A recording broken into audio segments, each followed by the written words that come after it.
Welcome to the deep dive.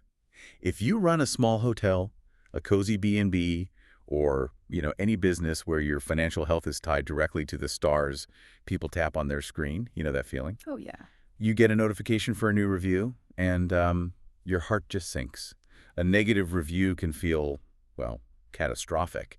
It's this immediate, very public indictment of all your hard work. And most owners, their first reaction falls into one of three camps, right? They want to just ignore it and hope it goes away. Or they want to argue back. Exactly, get super defensive. Or the third option, which is maybe just go hide in the linen closet for a couple of hours. I think I'd choose linen closet. That initial, that gut-wrenching reaction is completely natural. But we are here today to really reframe that moment. We're not just talking about customer service. This is something bigger. We're talking about reputation engineering. Reputation engineering, I like that. It's the deliberate act of using that negative feedback, that thing that feels so terrible, and turning it into an asset. Exactly. And that's what this deep dive is all about. Yeah. We've pulled together a whole stack of sources that merge, the operational best practices with some really heavy-duty psychological and linguistic research. Yeah, right. So we're going way beyond the basic just be nice advice. Mm-hmm. We're going to dig into what specific words actually make a guest trust you again, what encourages them to come back, and maybe most importantly, what influences the thousands of future guests who are just silently scrolling through your page. And we really need to set the stakes on this from the get-go because this is so central to your business value. Research consistently shows that 81% of travelers read reviews before they book a trip. 81%. That's almost everyone. It's a massive portion of your market. Yeah. But here's the unexpected twist in the data. Potential guests are often just as interested in how you respond to a complaint as they are in what the original complaint actually said. Okay, that is profound. So they're using your reply as a kind of, a diagnostic tool for your entire operation. Precisely. They're stress testing you. A courteous, professional, and empathetic reply actively improves their impression of your business, even when the review itself is terrible. Wow. It builds this crucial trust because it signals accountability, it signals that you're attentive. If you respond well, you are literally cementing a reputation that directly boosts your future direct booking potential. So this whole process isn't just a nicety. It's not just damage control. It is fundamental reputation management that translates into, measurable business value. It's money in the bank. So our mission today is to give you a structured, really practical approach. We're talking a simple, template-based workflow that small hospitality owners can use immediately to turn a complaint into a returning loyal guest and to actively increase trust among all those future bookers. Let's do it. That concept leads us directly to something that industry experts call the opportunity mindset, which I have to say sounds completely counterintuitive when you are staring down a one-star review that just ripped you to shreds. It does, but it's true. Negative comments are, in a weird way, golden opportunities. Okay, sell me on this. Why are they gold? They're gold because they are free, hyper-specific consulting reports. Think about what you'd pay a consultant to tell you what's wrong with your hotel. A lot. A lot. These guests are telling you for free. They provide incredibly valuable insight into exactly what went wrong and what needs immediate improvement. But the key here, the really important part, is specificity. Right. In fact, one of our sources argues that the most dangerous review you can receive isn't that highly emotional one-star complaint. Wait, I need to pause you there. How can that be? Mm-hmm. The one-star seems like the absolute worst-case scenario. It feels like it, but what's more dangerous is what they call the hollow review, the ambiguous 3-star rating. A shrug. That shrug is the problem. Exactly. The 3-star rating gives you all the agony of failure, but with none of the utility of direction. Something was meh, but you don't know what. You have no idea what. You're left guessing. Was the water pressure bad? Was the Wi-Fi slow? Did a staff member just have an off day? You don't know where to put your energy. But that detailed one-star complaint, however painful it is to read, it hands you the exact blueprint for your operational failure.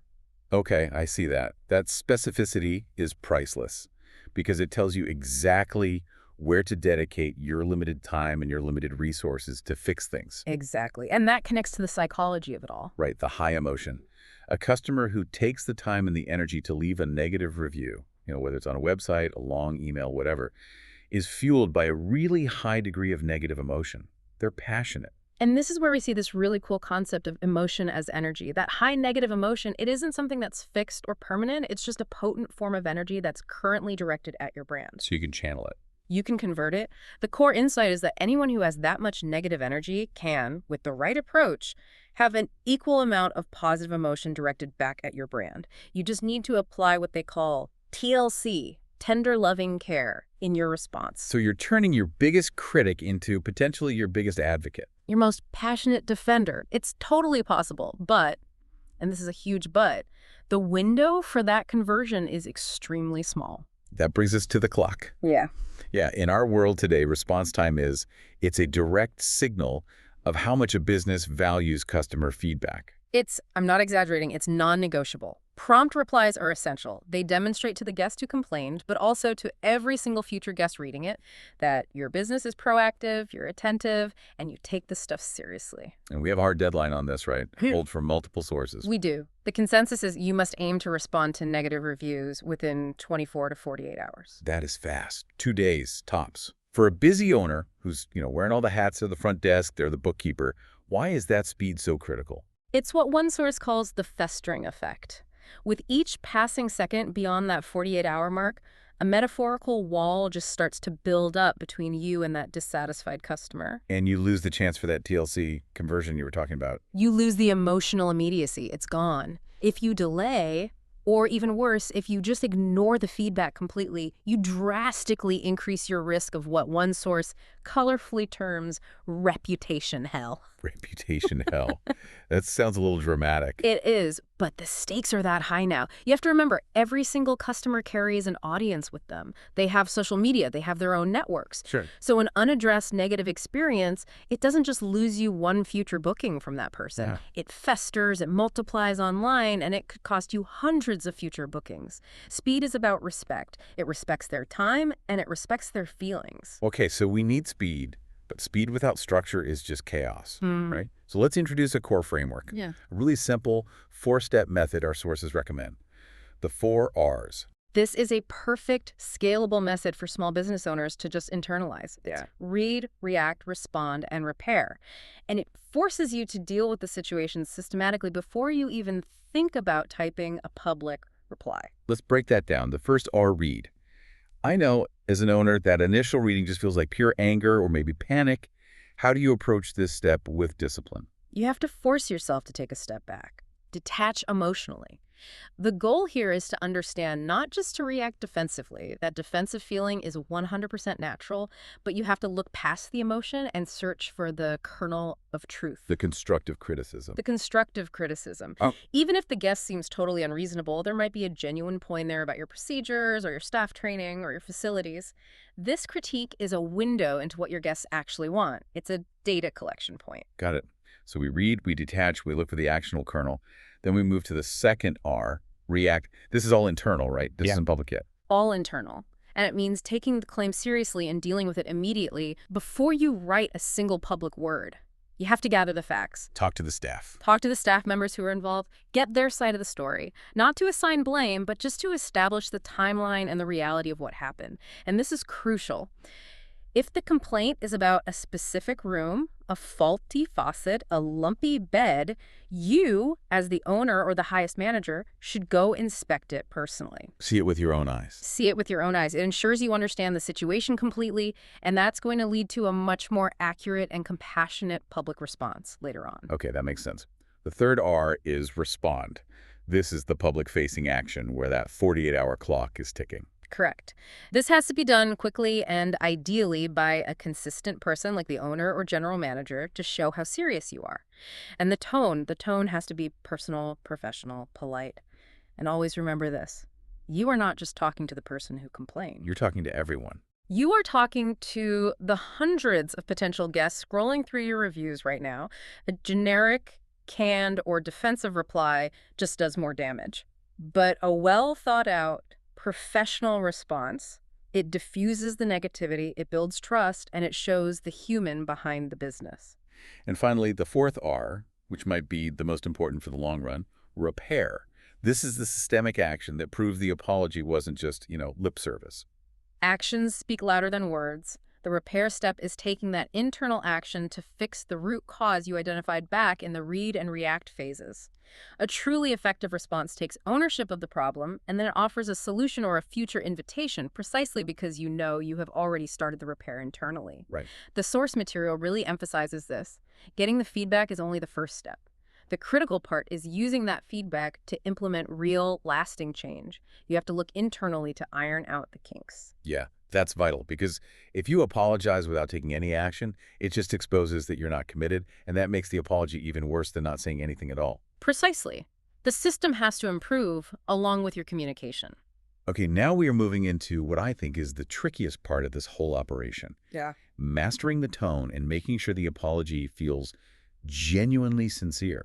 Because if it fails that sincerity test, the whole thing just collapses. Absolutely. When a hotelier or any professional issues an apology, psychologically, they're making a really powerful statement. They're expressing remorse, they're acknowledging responsibility for what happened, and they're often implying some kind of potential restitution.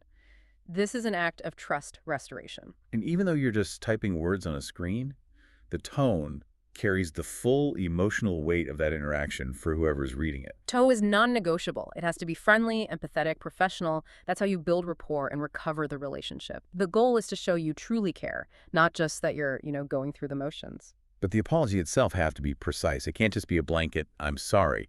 You mentioned this need for what you call emotional accuracy. What does that look like in practice? Emotional accuracy is a critical psychological insight. It means your reply has to accurately voice the victim's perspective, their emotional feelings, their subjective experience of what went wrong. Okay, give me an example. Okay, so if a guest's review is clearly fueled by anger over, say, a rude staff member, and your response is, "We're sorry you feel inconvenienced," you've completely missed the mark. Because inconvenienced is not angry. It minimizes their It experience. completely minimizes it. If you misunderstand the emotion, if you say someone is disappointed when they are clearly outraged, the apology backfires instantly. It makes your reply seem like a hollow ploy, and you get this deep, lasting loss of trust.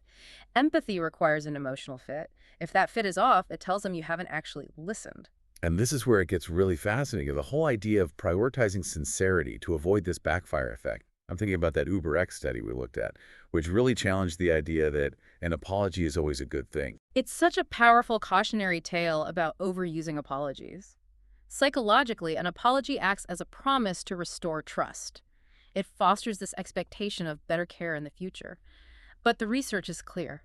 Apologies lose their effectiveness with repeated use, Especially to the same customer. especially to the same customer for separate bad experiences. The numbers from that UberX study they were totally counterintuitive. They were startling. So the study looked at customers who had 3 bad rides.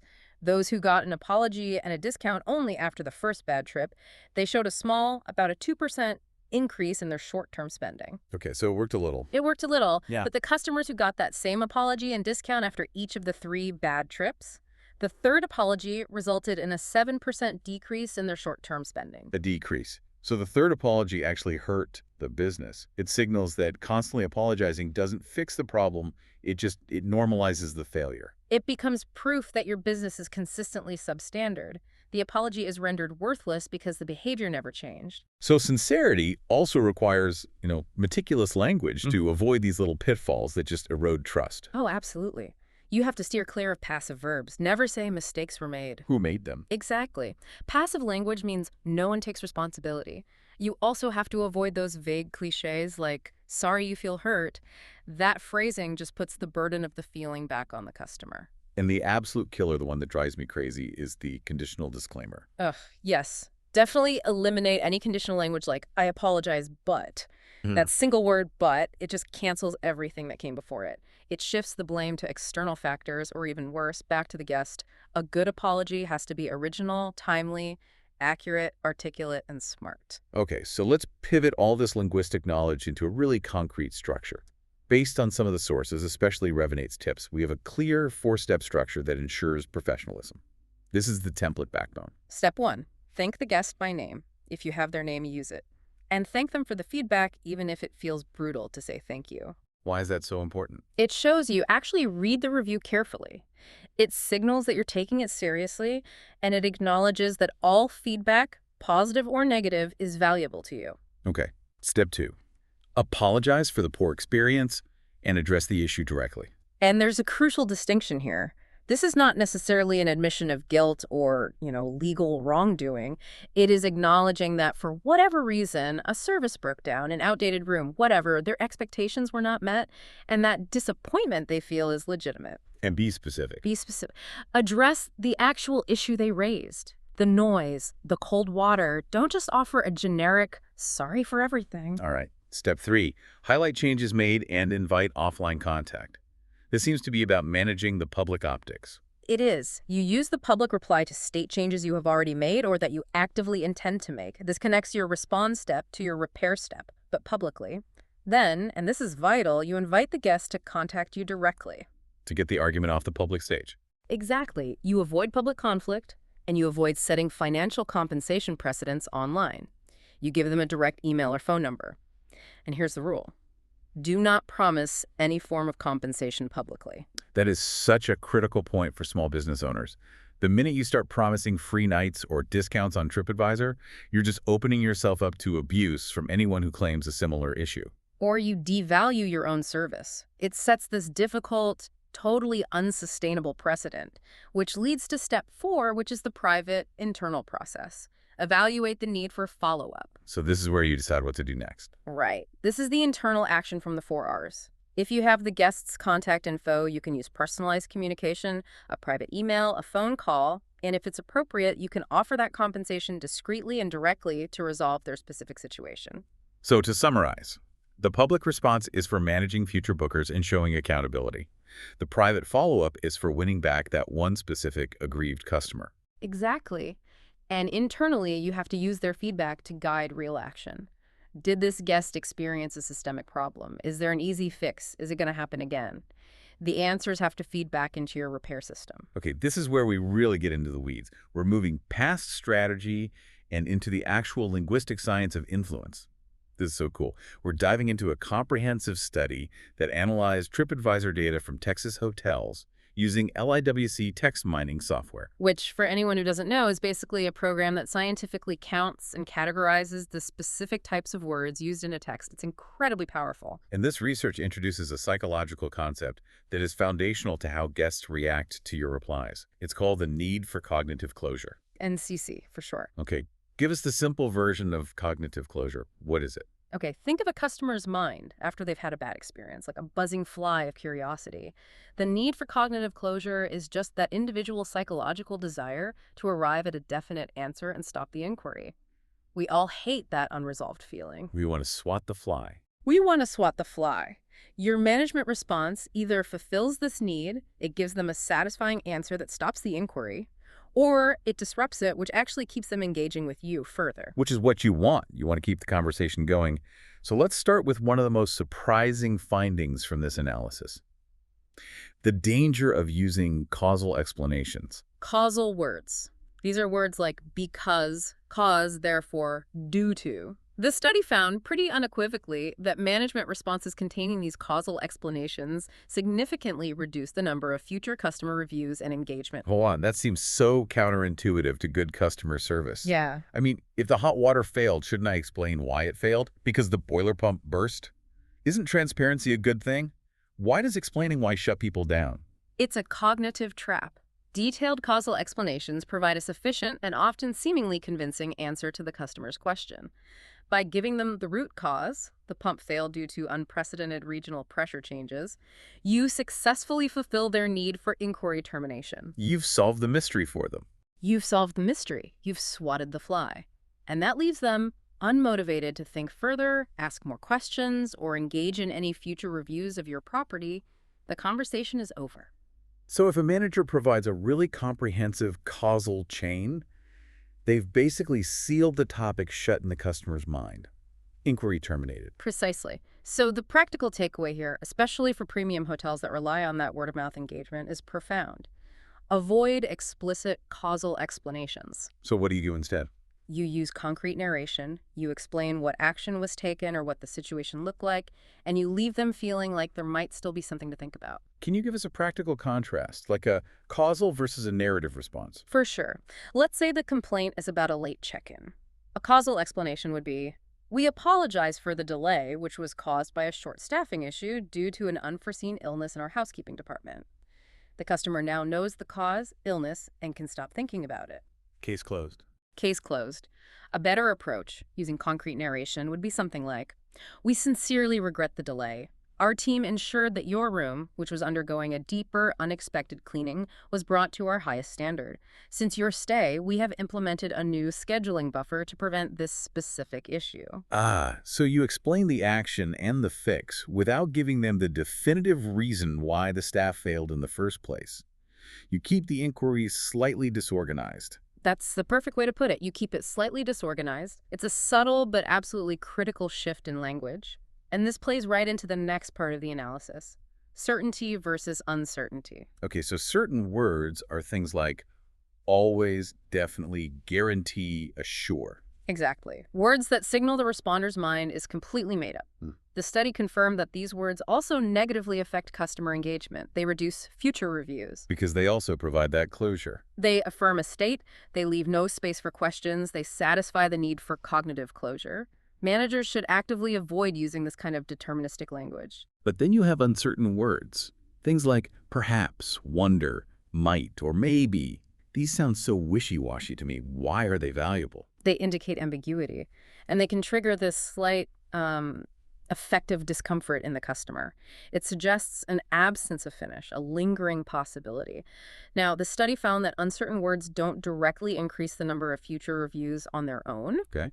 but they are extremely valuable because they act as a powerful moderator. They alleviate the negative impact of those causal explanations we just talked about. So if you absolutely have to explain something, uncertainty is the secret weapon to keep the conversational door from slamming shut. That is exactly it. If your response contains causal explanations and a healthy dose of uncertain words, that ambiguity disorganizes the inquiry termination. It motivates customers to keep thinking and maybe communicate in the future. I remember seeing the graph of this effect, the negative slope, showing the decline in future reviews from causal words is really steep. But when you introduce uncertain words into that same response, the slope just flattens out dramatically. It does. The conversation, and by extension, the potential for future booking and engagement, is sustained. It's measurable proof that a little bit of ambiguity can be really beneficial for your long-term reputation. So let's move to the opposite end of the linguistic spectrum then. The power of positive emotion. This is a win-win. Positive emotional words, things like appreciation, grateful, delightful, love, they have a clear, strong, positive impact. What's the impact? They increase the number of future reviews, and just like uncertain words, they also alleviate the negative impact of causal explanations. They do double duty. Okay, that sounds like the easiest linguistic fix in the entire toolkit. So how does positive emotion manage to do both of those things? It aligns with something called the broaden and build theory from positive psychology. Essentially, positive affect literally broadens a customer's scope of attention. It broadens their thought-action repertoires. So they're just more open. They're more open. When customers see positive emotional words in your reply, like how grateful you are for their specific feedback, they form a positive emotional response to your brand, and that feeling makes them more interested in the communication itself. It increases their desire for future contact. So if you're already engaging them with a positive, grateful tone, they're less likely to just seek complete closure on the negative thing, and they're more likely to want to continue a relationship with the brand. They start thinking, okay, this is a good business that just had a bad day. Precisely. Now, there is one final, really important piece of context from this research. We have to segment all of this by hotel class because not all customers react the same way. Right. Does this advanced linguistic advice apply equally to every single place, from a high-end B&B that's charging $400 a night to a roadside motel charging $75? The researchers found that these linguistic effects, causal words reducing reviews, positive words increasing them, are strongest and remain constant for premium hotels. So that's categorized as 3-star and above. For you small boutique owners listening, this is a critical competitive advantage. And what about for the low-end hotels? For low-end hotels, so 1- and 2-star places, the effects were often insignificant. Why is that? Well, the researchers offer a couple of theories. First, low-end customers might just have fundamentally lower expectations. They might focus less on the quality of your management response as a cue for future service. They just care more about price and location. Okay, that makes sense. And the second theory is that low-end hotels often use simpler, more uniform, maybe even canned responses that just aren't engaging enough linguistically to trigger these psychological mechanisms of cognitive closure or positive attention. The effort just doesn't yield the same reputational return on investment. Fascinating. So if you are a small, premium boutique hotel owner, paying meticulous attention to this precise balance of uncertainty and narration and positive emotion is a critical competitive necessity that directly impacts your future engagement. It's a game changer. The theory is powerful, but now we have to translate it into actionable dialogue. Let's look at how these rules, especially that four-step structure and the linguistic rules, translate into practical replies for some common negative situations. Yeah, let's model this. These examples will really show that four-step structure: acknowledge, apologize, clarify, action, invitation, while keeping the tone professional, using those positive words, and avoiding the causal and certainty traps. Okay, first up, addressing unmet expectations. Yeah. This is a common one. An outdated room or a misleading photo. The review might read something like, "The pictures online must be 10 years old. My room was old, dated, and the bathroom desperately needed updating." Okay. The effective reply here has to acknowledge that specific complaint and then immediately pivot to action using concrete narration. So you start with positive language. Dear name, we are deeply grateful for your detailed feedback and sincerely regret that your room did not meet your expectations. Acknowledge and apologize. Right. Then you continue. We appreciate your comments about aspects of the room that need updating, and we want you to know we are taking action. It is a pleasure to announce that we are currently implementing a significant property upgrade. Within the next couple of months, our rooms will be receiving new mattresses, bed skirts, window treatments, carpeting, and much more. I notice how they acknowledge the need for updating, Mm-hmm. but they avoided causal language, like because the owner hasn't invested. They just pivot immediately to an exciting, actionable future. Exactly. And then you end with the invitation. We would be delighted if you would consider returning perhaps next season to experience these changes firsthand.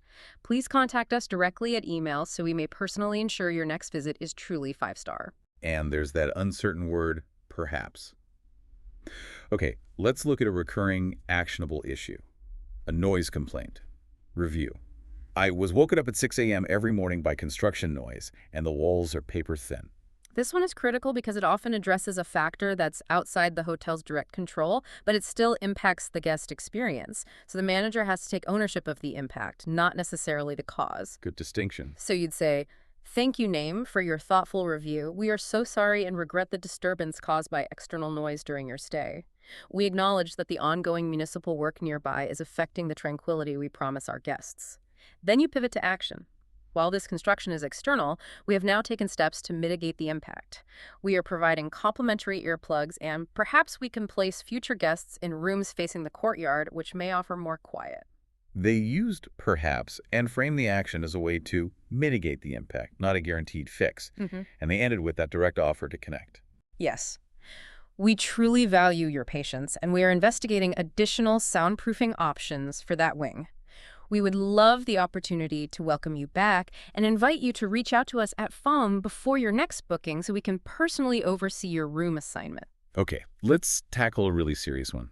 A claim that requires escalation, like a dispute over billing. Review. I was charged twice for the minibar, and no one at the front desk would fix it.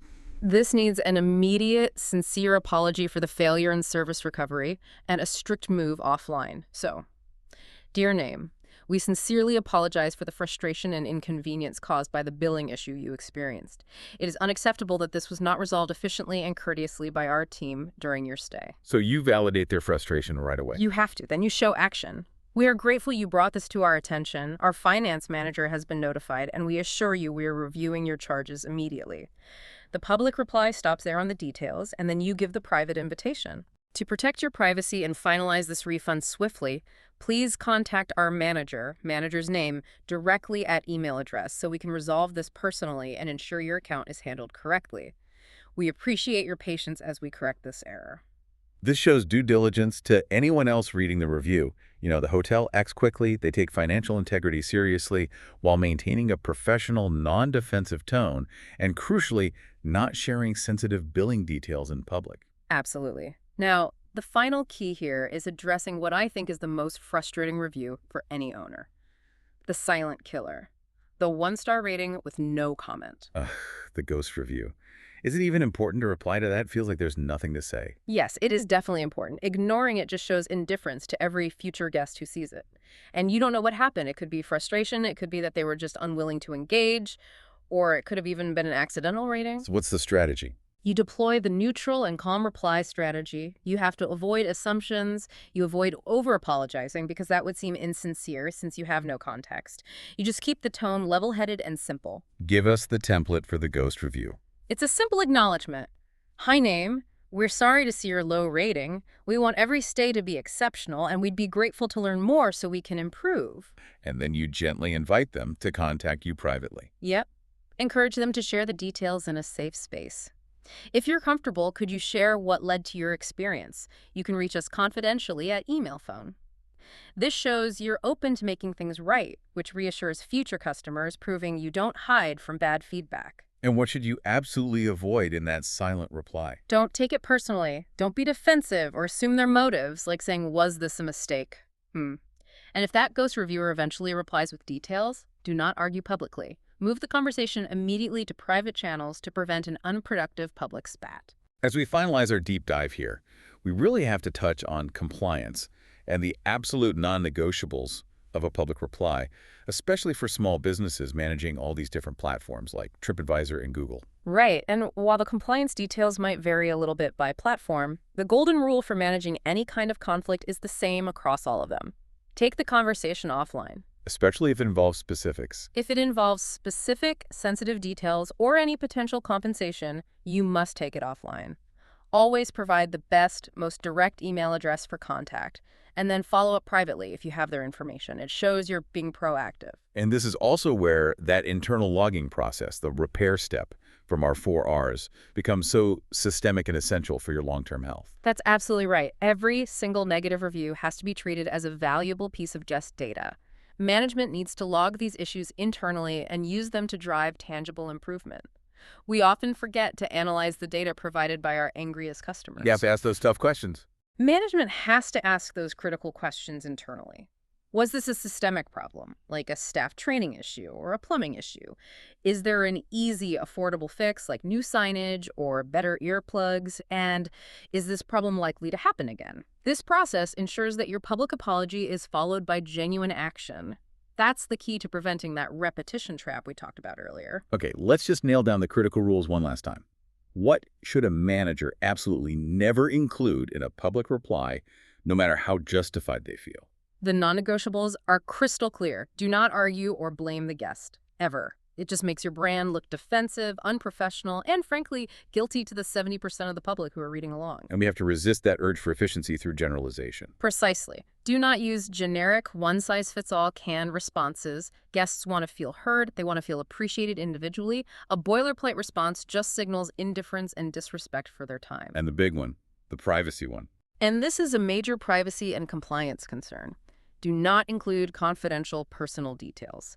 That means no booking IDs, no descriptions of their party, no specific room numbers, and no stay dates in your public reply. Keep the public conversation about the general issue and the systemic fix you're implementing. Okay, so once a manager implements this full structure, the speed, the sincere apology, the strategic language, the internal repair, how can they measure the value of all this effort? How do they know it's actually working? You need to track key data points over time to prove the return on investment. First, track your response time compliance. Are you consistently hitting that 24 to 48-hour target? Second, look at sentiment changes, both from the current reviewer, if they reply, and from repeat bookers.